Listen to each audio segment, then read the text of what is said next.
Bienvenidas, bienvenidos. Esto es Con Todo Respeto, el programa de opinión y análisis de Canal 44, la señal de todas, la señal de todos. Hoy vamos a hablar varios temas, muchos ya electorales. Está la temporada electoral en su recta final. Jonathan, ¿cómo estás? ¿Qué tal? Un gusto estar aquí en Con Todo Respeto, ya listo para hablar de los temas del momento con todos ustedes. David, buenas noches. Buenas noches a todos y a todas. Pues sí, encantado de estar acá. Sonia. ¿Qué tal, David? Buenas noches a todos. Ya estamos listos para comenzar con los temas y el debate. Comenzamos.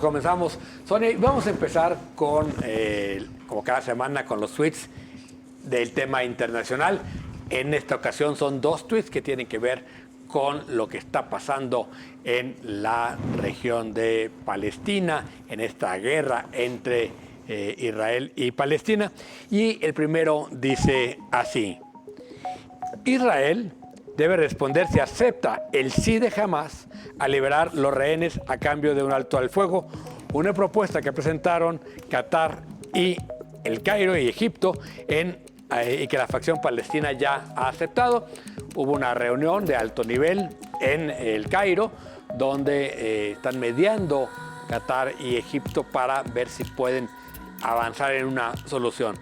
La propuesta implica la liberación de todos los rehenes por parte de Hamás, cosa que ha aceptado a cambio de un alto al fuego que Netanyahu no ha dicho que sí, Sonia.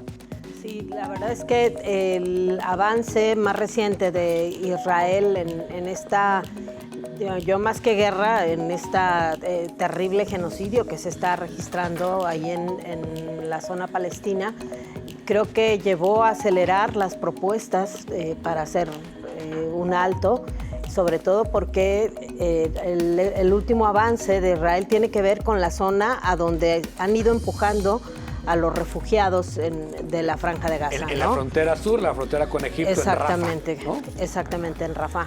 Y bueno, lo que se podría esperar es ya una respuesta de parte de Hamás, que era lo que de alguna manera Israel había puesto como condicionante, pero luego veo también al mundo occidental como muy alebrestado en que el conflicto siga. La verdad es que no sé cuál será la respuesta de Israel, sobre todo ante los respaldos de Occidente que ha tenido en las últimas semanas, ¿no? David, ¿cómo es eso? A ver, yo lo que creo es que Israel en realidad, en el fondo, no está dispuesto a firmar el cese al fuego porque cada vez cambia ciertas condiciones del posible acuerdo al que se llegue.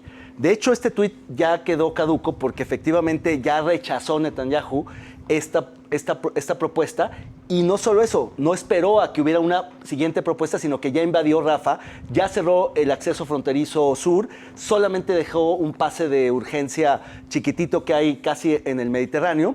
Y lo que dicen los analistas inclinados a la posición israelita es que el costo político que ha pagado y que seguirá pagando Israel es tan alto que un poco más ya no significa una diferencia significativa, ya es marginal el costo político que están pagando, y entonces lo que quieren es invadir completamente toda Palestina, incluido Rafah, ocupar absolutamente toda la infraestructura, todas las ciudades, todos los asentamientos urbanos, tomar el control total de Palestina y entonces, con ese dominio, negociar los acuerdos de paz que suponga, y ya está puesto sobre la mesa, una administración tripartita de la franja entre Egipto y Cairo, Israel y los Emiratos, incluido Qatar.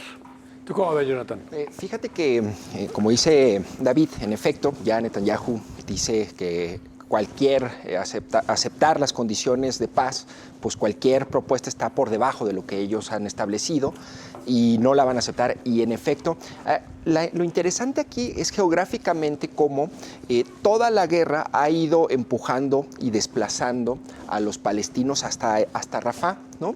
Me parece que una de las partes más graves y dañinas para la población es justamente esta última etapa, porque Netanyahu dice que allí está pues prácticamente ya el último bastión de Hamás, ¿no? Y que es importante para ellos atacar y tomar la ciudad porque incluso hablan de que allí están los túneles que conectan con Egipto y que son a través de los cuales están abasteciendo de armas a Hamás. Aquí me parece que esta parte o recta final será criminal, porque además estaba leyendo, algunos analistas mencionaban que la población de Rafah se multiplicó por 5 debido a los desplazados. Entonces es un territorio muy pequeño, con una crisis humanitaria, sin alimentos, sin techo, sin condiciones dignas, en medio de un ataque que está ya por hacer Israel, y que entiendo tendrá que ser también, o lo quiere hacer por tierra. Entonces, me parece que estamos, pensaría yo, en la etapa final de esta... El otro elemento, y eso tiene que ver con el segundo tuit, es que hay una gran presión en los países occidentales de parte de los jóvenes, sobre todo en las universidades. Después, es impensable que después de lo que vimos en 2001, cuando el ataque a las Torres Gemelas, digamos, la homofobia que se desarrolló en Estados Unidos, hoy ver manifestaciones en prácticamente todas las universidades en favor de Palestina. No solo en contra de Israel, sino muy a favor de Palestina. Y con esto vamos al segundo tuit, que dice así: la policía alemana ataca brutalmente una manifestación pro-palestinos en la Universidad Libre de Berlín. Lo que empezó en la Universidad de Columbia en Nueva York se ha ido extendiendo primero en Estados Unidos y ahora también en Europa. Particularmente vimos algunas manifestaciones en la Escuela de Ciencias Políticas de la Sorbona en París, en Hamburgo y ahora en Berlín. Los jóvenes que se supone que crecieron en esta generación islamofóbica están ahora a favor de Palestina, Sonia. Sí, a mí me parece que, más que a favor de tomar un partido en este conflicto bélico, a lo que llevan estas manifestaciones es a denunciar las masacres, los atentados que ha habido contra el pueblo palestino.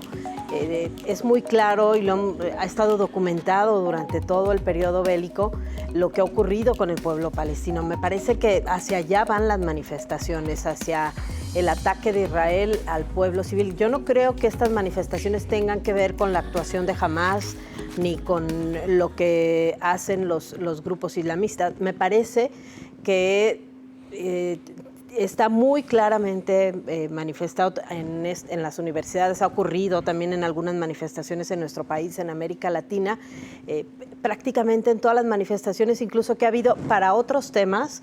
Lo vimos el 8M, lo hemos visto en algunas manifestaciones en Argentina con respecto de temas locales. Hay siempre un espacio para hablar del tema Palestina y lo que está ocurriendo con los asesinatos de los ciudadanos en general del pueblo palestino. Ahora, a mí me sorprende el nivel de represión que todavía hay por la manifestación de ideas. Es decir, estamos hablando de la expresión de los estudiantes en contra de algo que está ocurriendo y todavía a estas alturas siguen ocurriendo, incluso en países que se dicen democráticamente muy fuertes, siguen ocurriendo estas represiones a manifestar. Donde hay, digamos, leyes que castigan el antisemitismo muy particularmente en Estados Unidos, en Alemania, y que a partir de eso la policía ha tenido como el pretexto para incurrir en las universidades. A ver, creo que aquí hay dos cosas. Una, yo concuerdo en que no son manifestaciones pro-Palestina per se, sino sobre todo de alto al fuego, de pacificación y de alto a las masacres, al genocidio o como se le llame. El problema es que hay un lobby de parte de Israel y de los judíos muy fuerte para tratar de tipificar toda protesta y manifestación como antisemita.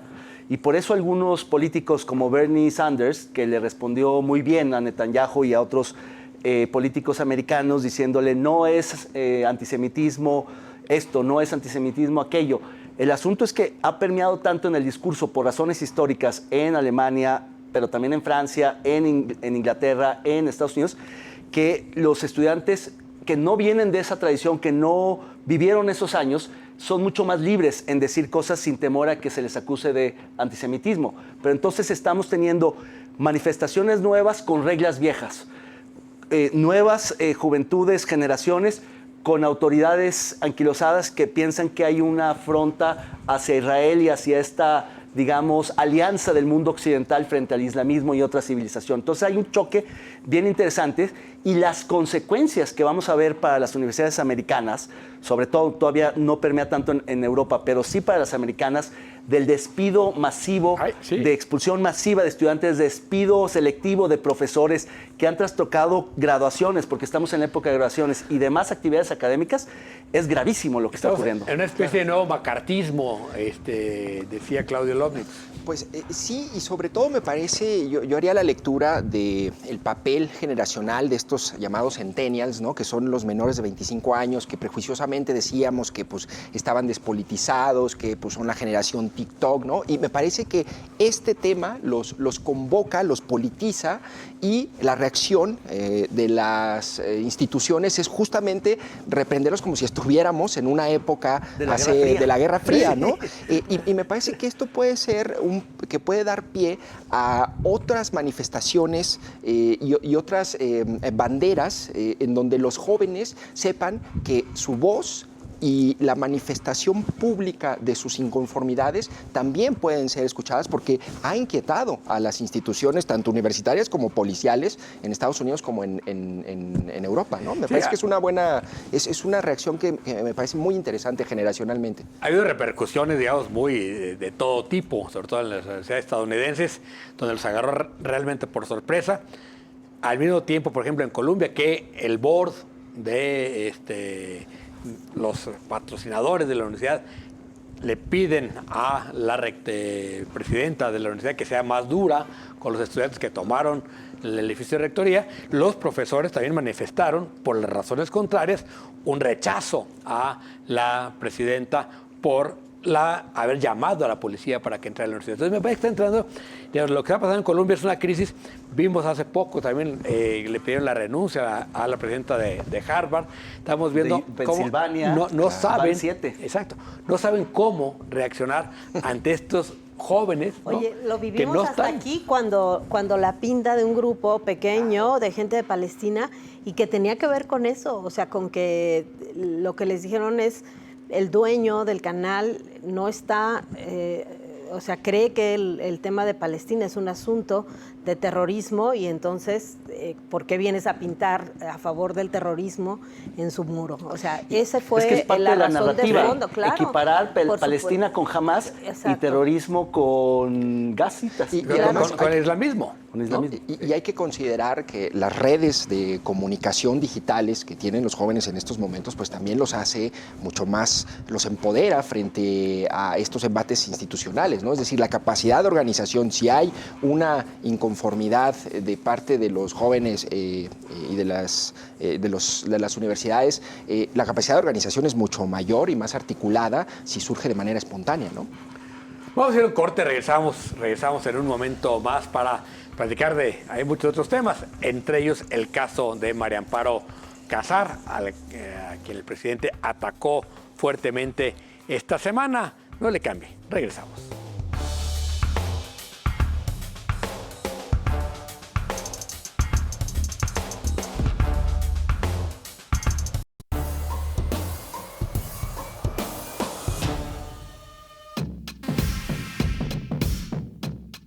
Octavio Romero Oropesa, director de Petróleos Mexicanos, Pemex, justificó los señalamientos por presunta corrupción que realizó en contra de María Amparo Casar, directora de Mexicanos contra la Corrupción, luego de que denunció que recibió de manera indebida la pensión de su esposo, ex trabajador de la empresa, después de su muerte.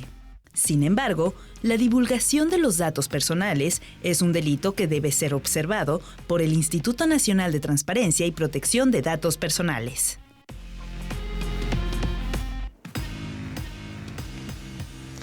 Bueno, ahí está la polémica en torno a este caso de María Amparo Casar, la difusión de datos personales incumpliendo lo que marca la ley de nuestro país, la legislación de nuestro país en esta materia, al dar a conocer datos personales, aun cuando exista la presunción de un delito y, bueno, también, por supuesto, adelantándose en una sentencia cuando es un asunto, un caso que todavía está en revisión, Diego. Sí, a ver, uno, yo diría, lo primero que muestra es la mezquindad a la que puede llegar este gobierno. Yo creo que todo poder envilece, pero lo que hizo en este caso el presidente es terrible. No solo porque se trata, digamos, de un caso, de una pensión, de una viuda, no están hablando de revisar lo que está pasando en Pemex, sino están usando un caso de hace 20 años para golpear específicamente a la directora de Mexicanos contra la Corrupción. Tampoco se está cuestionando que lo de la Casa Blanca no fue cierto, o que lo de Odebrecht no fue cierto, o que el caso por el cual metieron a la cárcel a una otra enemiga del presidente, Rosario Robles, que fue la estafa maestra, no fue cierto. Es decir, usan lo que hacen Mexicanos contra la Corrupción para atacar a sus enemigos, pero también usan información de Pemex personal para atacar, en este caso, a María Amparo Casar, por un libro que no le gustó nada al presidente. Me parece que habla de un desequilibrio en el poder en el país, que hay que tener mucho cuidado, porque el presidente está usando información para atacar a personas de manera directa. No está haciendo una política anticorrupción, está atacando personalmente por un caso donde, si hubo corrupción, habrá que revisar. Pues el primero que habría que meter al bote es al fiscal, ¿no? El fiscal, por cierto, de López Obrador, ¿no? No era un fiscal autónomo. Fue Bernardo Batis el que en todo caso falsificó aquella declaratoria para ponerle suicidio y que no hubiera, en vez de accidente. Y ese seguramente le preguntó a López Obrador. O sea, no había autonomía. Entonces me parece que hay demasiada perversidad en este asunto. Por supuesto, David. Bueno, ha habido incluso una manifestación importante a través de un escrito de intelectuales, de periodistas, de académicos respecto a este caso, que yo insisto, si bien puede estar en revisión, el tema es la oportunidad en la que se da, el momento en que se da, el personaje y lo que ha significado, obviamente, en la investigación de muchos casos, como bien señala Diego, de esta y de otras administraciones, y además una académica que ha hecho un trabajo social de investigación importante. Sí, a ver, para no repetir un poco la explicación que ya daba Diego, que me parece que resume la venganza, la vileza de este gobierno, del presidente en lo personal y del director de Pemex también, creo que lo que realmente explica la furia presidencial en contra de María Amparo Casar es justamente su destacada labor como directora adjunta y ahora como directora única de la organización de la sociedad civil más importante, que ha servido de contrapeso al poder político, que ha sido mucho más eficaz en el combate a la corrupción que todas las instituciones oficiales, gubernamentales y autónomas que combaten a la corrupción. Ha sido más importante que la función pública, que el Sistema Nacional de Anticorrupción, que las fiscalías juntas. Ha sido la que ha dado a conocer estos escándalos, la que tiene capacidad de investigación. Claro que le filtran un montón de cosas y efectivamente ha sido una organización muy incómoda, al punto de que el presidente ha cabildeado con el gobierno americano para que le cierren el financiamiento de USAID, que consigue a través de concursos públicos internacionales y que ha tenido que incluso maniobrar para que no le quiten el registro como asociación civil, que no le congelen cuentas por dudas sobre el origen de los recursos. Es decir, Mexicanos contra la Corrupción ha sorteado una cantidad de dificultades que hemos padecido muchas otras organizaciones de la sociedad civil porque han apretado esa parte en el país. Han bajado la deducibilidad, han puesto más trabas, son mucho más requisitos. Ser hoy sociedad civil es mucho más difícil, lamentablemente por el ánimo de venganza en contra de Mexicanos contra la Corrupción. Y la otra cuestión que también se ha discutido de una vileza insospechada es que a algunos les parece una pensión excesiva y que sumada es un monto significativo, 30 millones de pesos, pero entonces tendríamos que revisar las pensiones de muchísimos más, que son mucho más grandes y que no se justifican. La de ella es clarísima, que además haya sido subsecretaria de Gobernación o asesora política de Santiago Krill o una prominente intelectual que cobra por sus conferencias y sus colaboraciones en distintos medios, es otra cosa. Pero ella, como viuda de un funcionario que murió en un accidente, tiene ese derecho. Que se revisen las pensiones y las ajusten.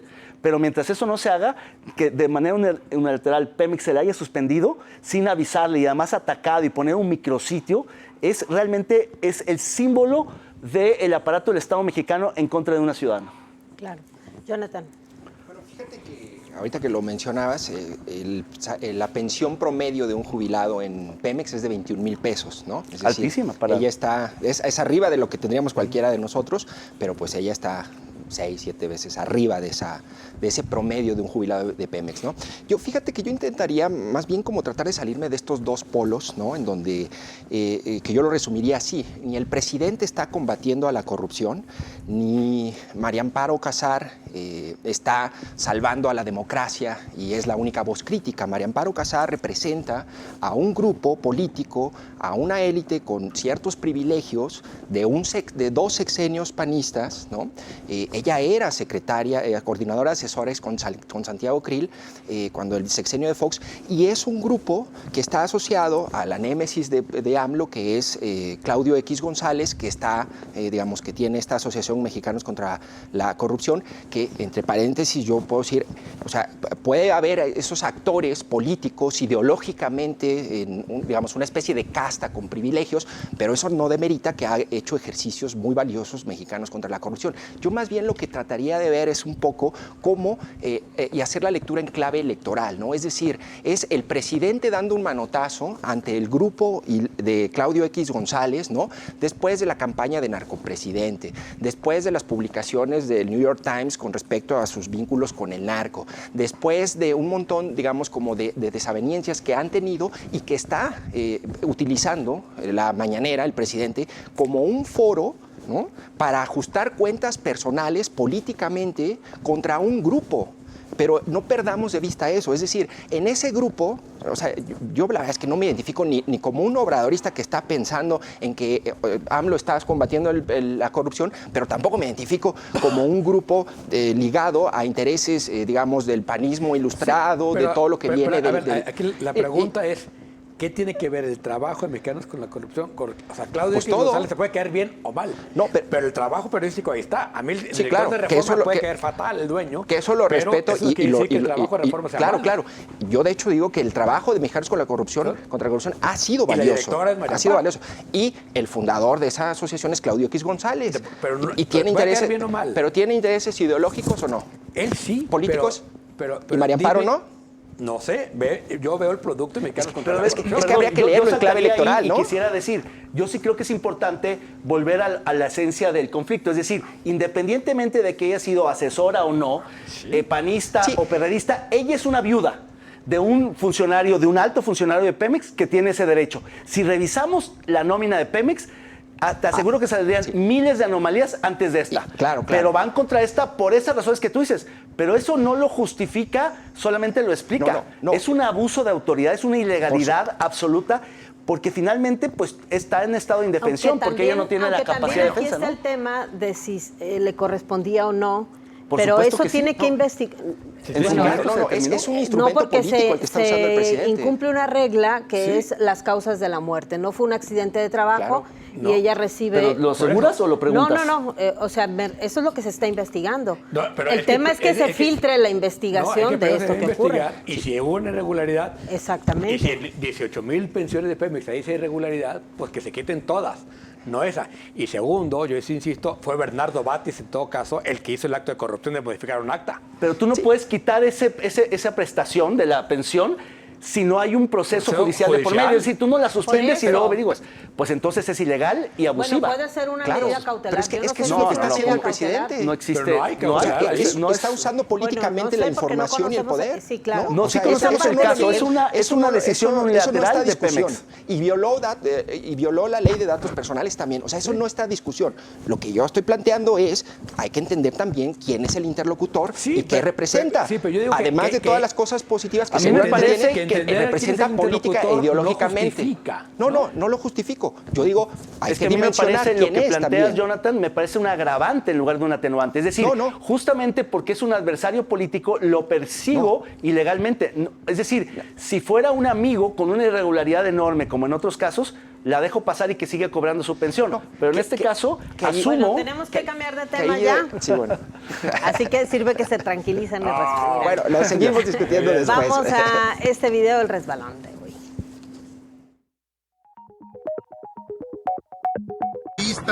De Chamula, del estado de Chiapas, de los Altos, muy orgullosos, y vamos a tener la primera presidenta de México, mujer indígena, que es Xóchitl Gálvez.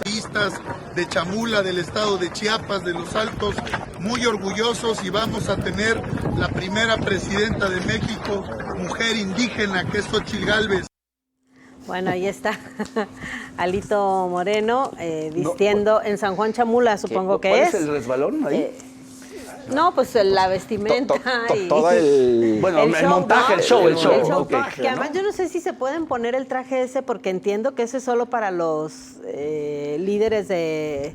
O sea, no es como... O por invitación, entiendo, ¿no? También. Sí, No, todo por es que no invitación. es como No es los para civiles, guiráricas, no es para exacto, civiles. como los guiráricas que visten al invitado con el traje y le dan pues todos los aditamentos. Ahí creo que solo lo pueden usar los líderes de la no es comunidad original. indígena. Y ese vínculo entre el PRI, los líderes de San Juan Chamula, Sí. y cómo están metidos con cuestiones son indígenas, pero eso no quiere decir que no haya ahí en San Juan Chamula una cantidad de cosas espantosas. Claro, que es comercialmente muy poderoso, la comunidad más poderosa de Chiapas, que ejerce poder en muchos aspectos, sí. Bueno, me dio gusto ver a Alito en campaña. No había estado más que en sus oficinas. Ahora sí ya está recorriendo Además, con el país. calor que hace y las pieles esas, a ver cómo andaba. Bueno, vamos a una pausa, regresamos. Bueno.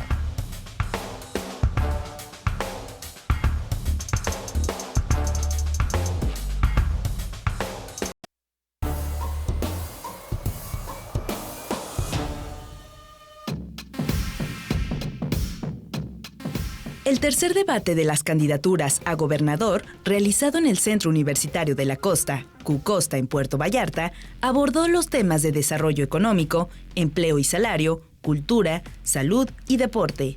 Los moderadores Belén Zapata y Jonás tuvieron que reconvenir a la candidata Laura Haro porque no respondía a la pregunta que le planteó una niña. Haro anunció que interpondrá una queja por violencia de género en contra de Pablo Lemus, quien señaló que Claudia Delgadillo y ella son hijas de Alito, el líder nacional del PRI. Y bueno, una vez más, en el debate de candidatos al gobierno, de candidatas al gobierno del Estado, lo que sale no son las ideas, el debate de ideas, el debate sobre el futuro del Estado, sino quién tiene la casa más grande. Y ahora con este segundo resbalón de Pablo Lemus con el tema de género, otra vez hizo una alusión bastante desafortunada que ahora sí la candidata Haro inmediatamente atajó y convirtió en el centro de la discusión del postdebate. ¿Cómo lo ves, Jonathan? Pues a ver, me parece que el debate, yo estaba muy emocionado porque iba a escuchar las propuestas y la discusión sobre gentrificación, que al final no hubo nada de eso, y pues definitivamente el debate se lo lleva a este momento en donde Laura Haro, ¿no? Le reclama, incluso fuera del guión, con el micrófono apagado, a Lemus por decirles a Claudia y a ella que son hijas de Alito, ¿no? Lo acusa de violencia política. Me parece que Lemus se equivoca, elige términos desatinados, viniendo ya de una reconvención por haber dicho que Claudia tenía una relación íntima, ¿no? O sea, pudiste haber dicho una relación política, una relación de lo que quieras, pero dijo que tenía una relación íntima con Peña Nieto. Esa connotación en un contexto como este, pues bueno, puede tipificarse como violencia política.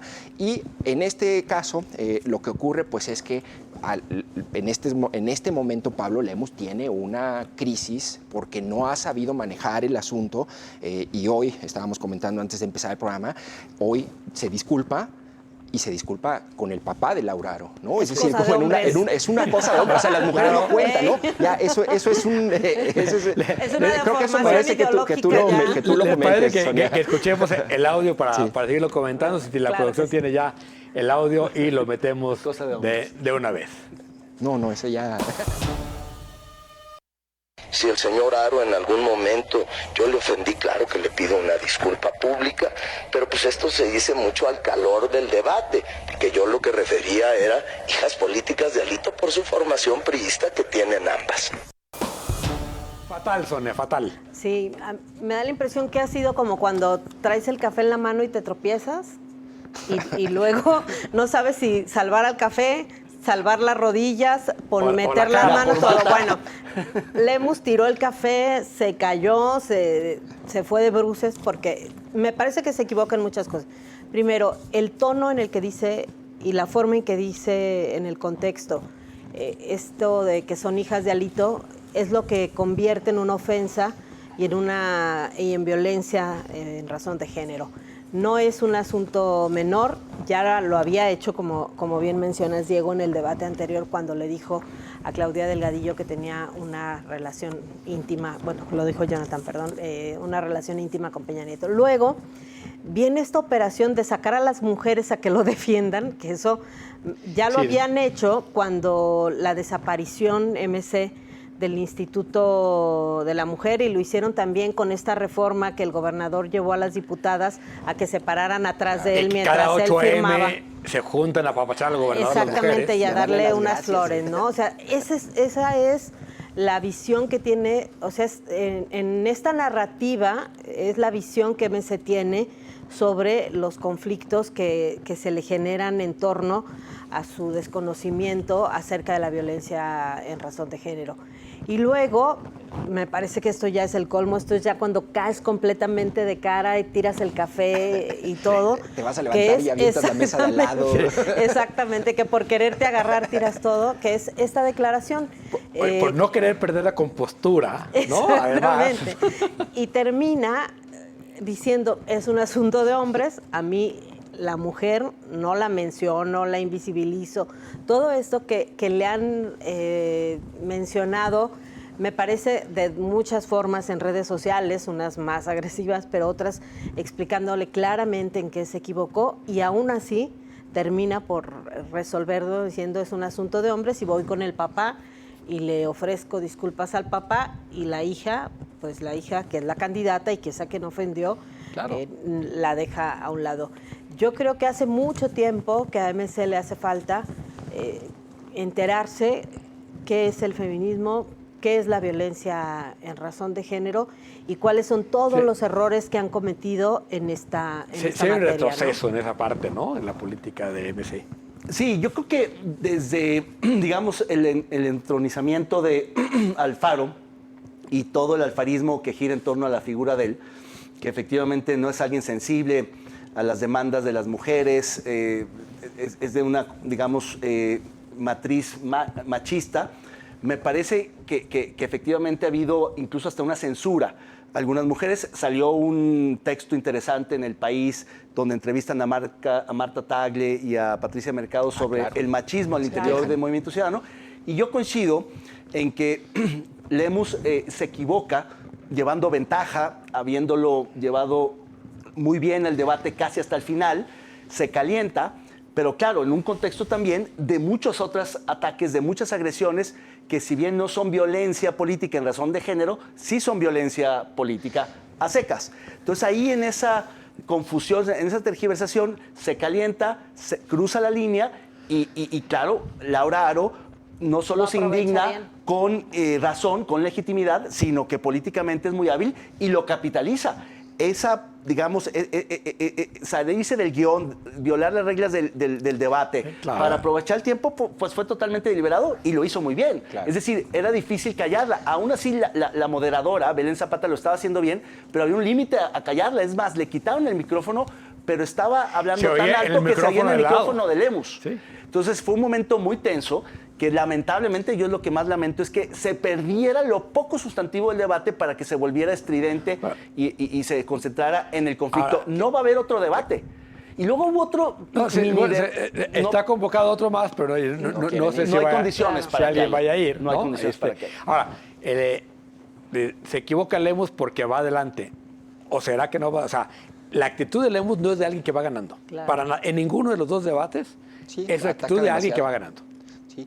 Y además me parece que esta manera de plantear su estrategia, pues me parece que debería tener un asesor, ¿no? Es decir, alguien que ya en este momento lo hubiera dicho, porque el otro día él todavía dice en declaraciones a medios, es que yo no cometí ningún error, ¿no? O sea, yo explicaba un poco, no sé si se acuerdan, esta polémica del vestido azul o dorado en 2015, ¿no? En redes sociales, que unos lo veían dorado y otros azul, y fue una polémica, y bueno, lo peor que puedes hacer es negar que existe un vestido, pero discute sobre el color, ¿no? Pero ya llegar a ese nivel, ¿no? De no poder verlo, de que nadie a su alrededor le aconseje. Ahora, yo preguntaba, porque digamos, auténticamente mi duda era, bueno, ¿en qué se infiere que hay una violencia política en decir hijas de Alito, ¿no? Y a mí me decía una feminista, me decía, bueno, y creo que tiene toda la razón, es que eso implica que no está allí por mérito propio, que tiene que ser la hija, la novia o la amante de un varón, ¿no?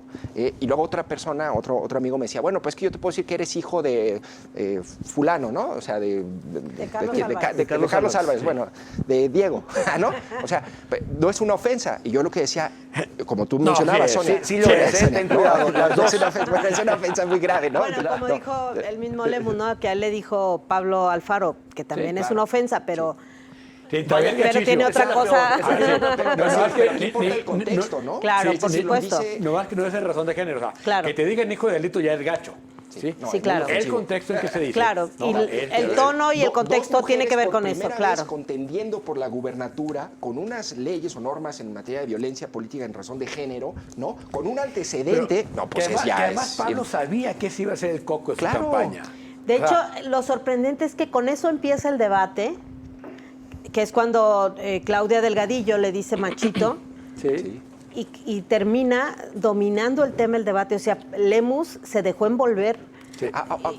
¿Creen que esto le cueste? O sea, ¿cuesta votos este tipo de cosas? Por ejemplo, yo sondeé con un grupo amplio de mujeres, feministas, reconocidas, expertas en género, y me sorprendió porque la mitad coincidía en que había violencia de género y la otra mitad no. Pero todas sí coincidían en que fue un uso excesivo de rudeza innecesaria y que lo que esperaban de Lemus era una disculpa. Cuando les pregunté a algunas si eso ameritaba una sanción, no, ninguna, dentro y fuera de su partido. Es decir, creo que lo que piden también es un poco desproporcionado, retirar la candidatura y sacarlo de la contienda. Es un poco... Pero bueno, eso también pero yo creo que una rectificación, un mensaje de distensión, un reconocimiento a que debemos reconvenirnos todos, una suerte como de vamos haciendo las cosas mejor. Para eso son los debates, para ver a los políticos cómo reaccionan frente a las crisis. Y me parece que lo que hemos visto de Pablo no es nada halagueño. Pero yo insisto, yo creo que MC ya tendría que revisar ese tema. A ver, y hay quien hace trabajo. Yo creo, por ejemplo, que la Secretaría de Igualdad Sustantiva entre Hombres y Mujeres ha hecho un trabajo importante en normas, en protocolos, todo. Pero lo tiene que hacer casi a escondidas. Que se lleve a Paola Lazo de asesor de cabecera. Pero lo tiene que hacer casi a escondidas. De vocera de la campaña. Lo tiene que hacer casi a escondidas porque a MC no le gusta que esos temas se ventilen. Exacto. Considera que no son importantes. Vamos a nuestro siguiente segmento del día de hoy, que es póngale el nombre. Vea usted este video. Los curadores más experimentados de Con Todo Respeto han preparado esta exquisita pieza de arte visual.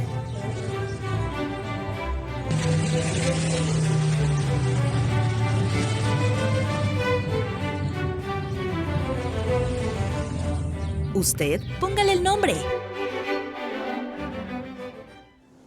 Vamos contigo, David. ¿Qué nombre le pones? Fuera de lugar, Híjole, no sé. de mal gusto. Sí, sin nada que ver con una campaña. No entiendo qué pasa. ¿Tú, Jonathan? ¿Qué hacemos? No sé. No sé, no entiendo, me desconcierta. Chica, no sé.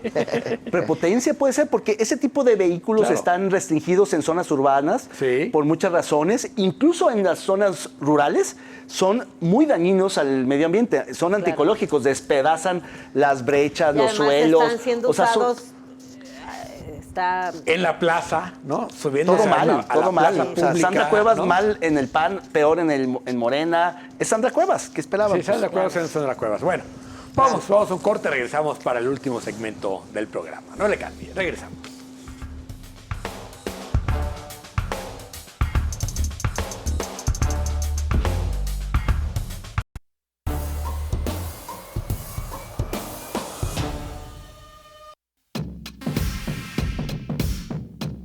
A 3 semanas de cerrar las campañas y con un debate todavía pendiente, los candidatos que buscan la presidencia de la República cierran este proceso sin generar grandes emociones. Sin embargo, Maynes ha tenido un crecimiento en el rango de población más joven, esperando arrebatar el segundo lugar, lejano de Claudia Sheinbaum, la candidata oficialista puntera. ¿Habrá sorpresas? ¿Qué podemos esperar de la recta final? Bueno, las encuestas siguen marcando a Claudia Sheinbaum como favorita. Sin embargo, pues ha habido de alguna manera un reforzamiento de la campaña de Xóchitl Gálvez. ¿Qué podemos esperar, David, en este último mes de campañas? Yo creo que la tendencia general en las democracias competitivas del mundo es a que las contiendas se cierren, se vuelvan más estrechas. Y en ese sentido, yo creo que hay no solo muchísima manipulación y equivocaciones de las encuestadoras, sino también mucho voto oculto y muchos indecisos y muchos switchers, muchos cambiantes. Entonces la gente tiende, sí, a estar con el ganador, le gusta, pero también un poco de pronto a decantarse por el competidor más cercano. Yo creo que Maynes está muy lejos de Xóchitl. Incluso en Jalisco todavía creo que ahí hay equívocos. Pero lo cierto es que las diferencias son muy grandes, prácticamente irremontables. Se van a achicar, pero se van a mantener. Diego. A ver, a mí me parece que lo que dice ayer Claudia Sheinbaum en León, en una entrevista frente a empresarios con el director del Financiero, con Enrique Quintana, de que el 2 de junio es un trámite, ¿no? De junio. De 2 de junio, ¿no? Que es un trámite que hay que pasar. Me parece que ese es puede ser el grave error de Morena. Primero, hemos visto elecciones en todo el mundo donde las encuestas no están reflejando, no están pudiendo reflejar por muchísimos motivos lo que está pasando con el electorado. Sí es cierto también que las encuestas mantienen exactamente o casi la misma posición de hace 2 meses, es decir, que no se ha movido, sea mucho o poco lo que hay de diferencia, no ha cambiado. Eso también es cierto. Y lo tercero es, sí creo que hay una corrupción terrible en las encuestas. Ahora sí, con todo respeto, lo que publica Grupo Reforma sobre Nuevo León y sobre Jalisco, esas diferencias de votación, no vamos a decir cuál es la buena o la mala, pero claro, que la diferencia de votación que tienen en la presidencia con las gobernaturas, me parece 40 que está de locos. puntos, 50 puntos de voto diferenciado, ¿no? Pero además de que Xóchitl está arriba de Maynes, pero en la gobernatura está todo exactamente al revés.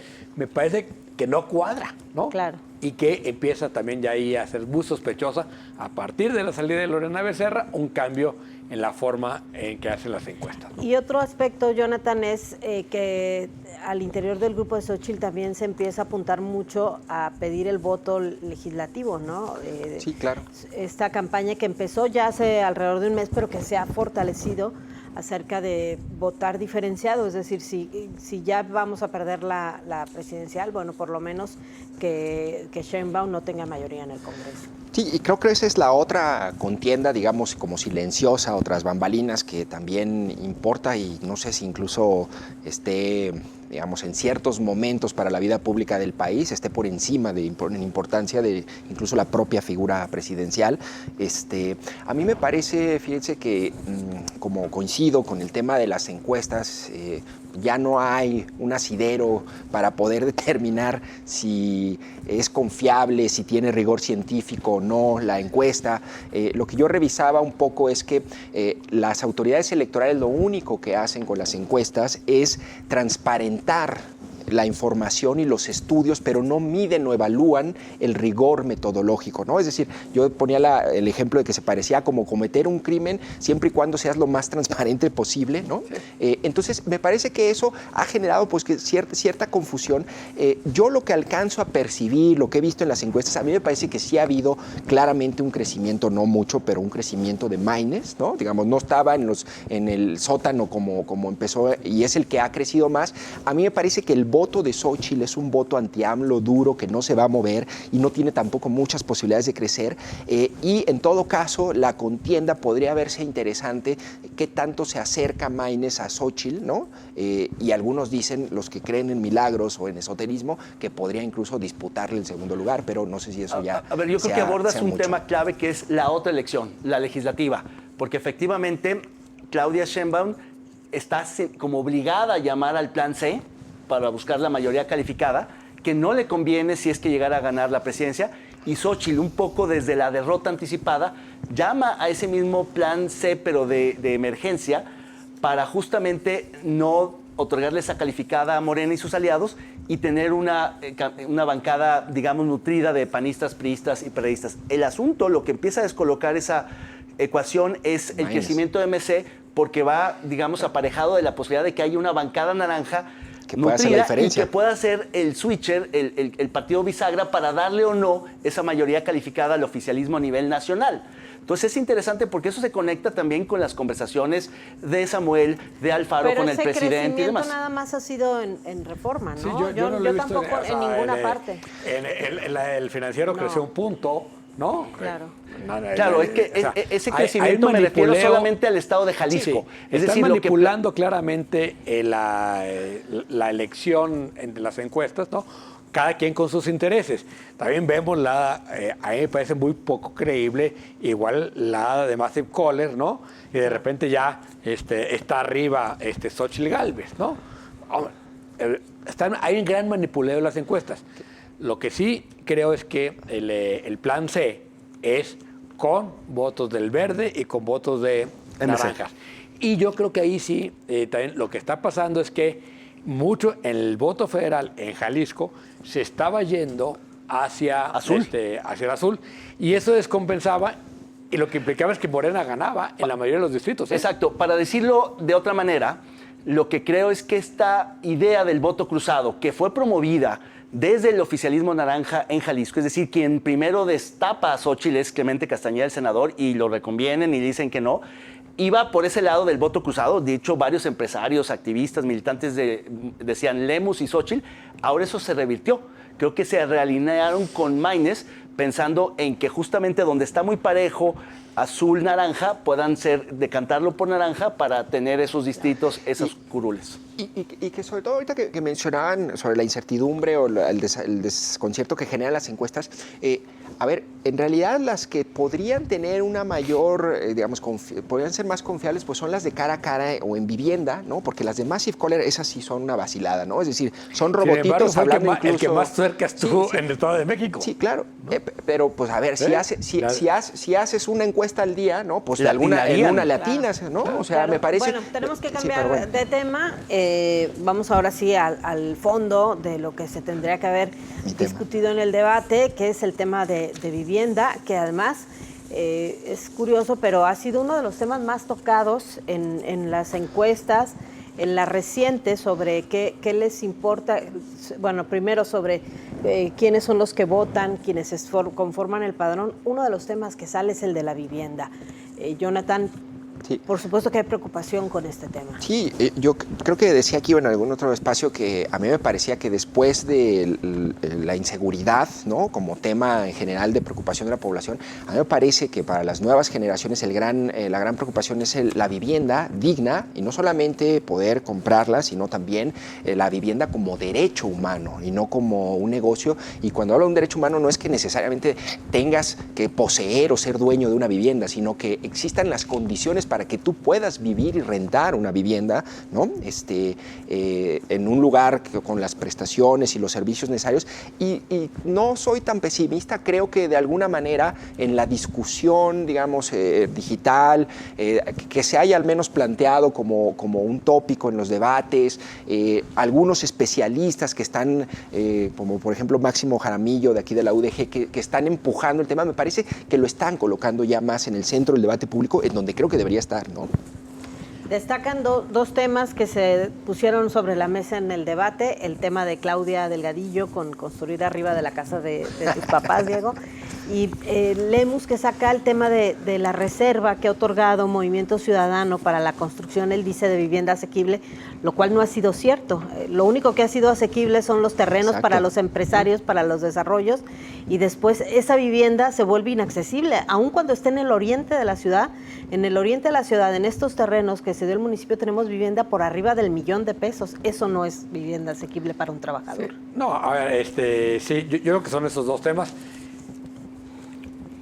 Quiero pensar que Claudia Delgadillo no entendió lo que le estaban proponiendo, ¿no? Es decir, yo sí creo que una forma de redensificar la ciudad es subir el nivel donde ya está, pero en vez de tumbar casas para hacer 2 casas para hacer 18 pisos, a toda la manzana le subes un piso, ¿no? Claro. Que es eso un poco que sea para los hijos. Yo no estoy tan convencido de que sea una buena idea, pero que puede ser vivienda para rentar, que tú haces un segundo piso en tu casa para rentar y entonces redensificas la ciudad de una manera mucho más homogénea. No me parece que sea una mala idea canalizar el crédito ahí. De ahí a la otra cosa que dijo Claudia, que yo les doy sus escrituras, pues nomás no puedes tú escriturar lo que es de otro, pues, ¿no? Ni escriturar el aire. Pero el tema... A lo mejor se refería a financiárselas, sí, ¿no? Sí, dijo escriturar. Que lo hacían, ¿no? Yo me acuerdo, bueno, la primera casa de mis papás, el gobernador de esa época les regaló las escrituras. Claro, sí, no tenía nada que ver, pero porque eran regularización de colonias que no estaban regularizadas. Ahora, en la propuesta de Pablo Lemus, él presume que hizo algunas cosas. No hay reserva territorial, ese es el problema. ¿No? Hicieron negocio con la reserva urbana. Claro. Esto que tú dices del Parque Morelos y esto, Sonia, me parece muy importante porque además, o sea, si tú hablas, porque yo hablé para preguntar, y les dices, oye, es que, digo, ¿cuánto cuestan los departamentos ahí? Y te dicen, no, pues 1,100,000. Dice, y ya una administradora, ese es el modelo, una administradora se encarga de rentártelo y te pasa la mesada mensual. Y le dije, oye, pero yo lo quiero para vivir. Y me dice, oye, ¿cómo que lo quieres para vivir, no? O sea, ¿qué te pasa? ¿Cómo? Esto no es para vivir, esto es para rentar, para hacer negocio, claro, ¿no? Ese es el modelo que están impulsando Airbnb, ¿no? De esos pequeños departamentos. Me parece que eso no es garantizar la vivienda, ¿no? Sí, es un tema súper complejo, donde concurren los 3 órdenes de gobierno. Finalmente, la política de vivienda generalmente es una política pública nacional. Se desdobla en lo estatal con algunos fondos, algunos mecanismos y demás, y realmente a nivel municipal hay muy pocos instrumentos de política pública. Uno de ellos es la reserva, pero en una ciudad donde ya no hay territorio o en una zona metropolitana donde los territorios no son fáciles de reservar, es complicado, pero aún así el suelo es el detonante para que no sea tan inaccesible. Pero el suelo municipal se ha utilizado para hacer negocio y ya nos tenemos que ir. Perdón, yo apostaría mucho más a la redensificación en un modelo híbrido. Ese es una buena idea, la conozco técnicamente, pero hay muchas otras de construir edificios menos grandes. Pero ya nos tenemos que ir. Buenas noches. Buenas noches. Gracias por acompañarnos. Buenas noches. Vámonos.